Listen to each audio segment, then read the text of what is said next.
തിരുവനന്തപുരം പൂന്തുറയിലെ അമ്മയുടെയും മകളുടെയും ആത്മഹത്യയിൽ അന്വേഷണം തുടരുന്നു. പ്രതി ഉണ്ണികൃഷ്ണന് ആൺ സുഹൃത്തുക്കളോട് താൽപ്പര്യം കൂടുതലെന്ന പോലീസ് കണ്ടെത്തൽ. ഉണ്ണികൃഷ്ണൻ അംഗമായിട്ടുള്ള വാട്സപ്പ് ഗ്രൂപ്പുകളും പരിശോധിക്കുന്നു. ഗ്രീമയുമായുള്ള വിവാഹം കഴിഞ്ഞ ഉണ്ണികൃഷ്ണൻ വീട്ടിൽ പോയത് ഒരു ദിവസം മാത്രം. ഇരുവരും ഒന്നിച്ചു ജീവിച്ചത് 54 ദിവസവും. ഉണ്ണികൃഷ്ണൻ കൂടുതലും ആൺകുട്ടികൾക്ക് ഒപ്പം സമയം പങ്കിടാൻ താൽപ്പര്യം കാണിച്ചിരുന്നു. ഗ്രീമ ആത്മഹത്യാക്കുറിപ്പിൽ പറഞ്ഞിരിക്കുന്ന അവഗണന ഭർത്താവിൻ്റെ ഈ സ്വഭാവ രീതിയുമായി ബന്ധപ്പെട്ടതാണ്. ഭർത്താവ് കൂടെ കൂട്ടുമെന്ന് വിശ്വസിച്ച ഗ്രീമ 5 വർഷം കടുത്ത അവഗണന നേരിട്ടിട്ടും ഒരിക്കലും വിവാഹബന്ധം വേർപെടുത്താൻ ആഗ്രഹിച്ചില്ല എന്നും ബന്ധുക്കൾ പറയുന്നു. തുടർന്നാണ് ഉണ്ണികൃഷ്ണൻ അംഗമായ സോഷ്യൽ മീഡിയയിലെ ഗ്രൂപ്പുകൾ പരിശോധിക്കാൻ പോലീസ് തീരുമാനിച്ചിരിക്കുന്നത്. ആൺകൂട്ടായ്മകളുടെ പല ഗ്രൂപ്പുകളിലും ഉണ്ണികൃഷ്ണൻ അംഗമായിരുന്നു.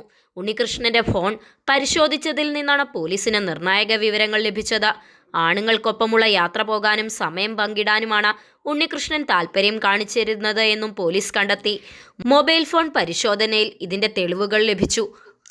ആൺ സുഹൃത്തുക്കൾക്കൊപ്പം കഴിയാനുള്ള ആഗ്രഹമാണ് ഗ്രീമയുമായുള്ള കുടുംബജീവിതം ഒഴിവാക്കാൻ ഭർത്താവ് ഉണ്ണികൃഷ്ണൻ ശ്രമിച്ചതിന് കാരണമെന്നാണ് ബന്ധുക്കളുടെയും ആരോപണം. ഇയാൾ PhD നേട്ടത്തിന് പരീക്ഷയിൽ ശ്രദ്ധ കേന്ദ്രീകരിക്കാനായി കുടുംബാംഗങ്ങളുമായി സംസാരിക്കാതിരിക്കുന്നതാണ് നല്ലതെന്ന് വിശ്വസിപ്പിച്ച് ബോധപൂർവം അകലം പാലിച്ചെന്നും ഈ സമയം പലയിടങ്ങളിലേക്കും ആൺസുഹൃത്തുക്കളെ തേടി സഞ്ചരിച്ചുവെന്നും ബന്ധുക്കൾ പറയുന്നു.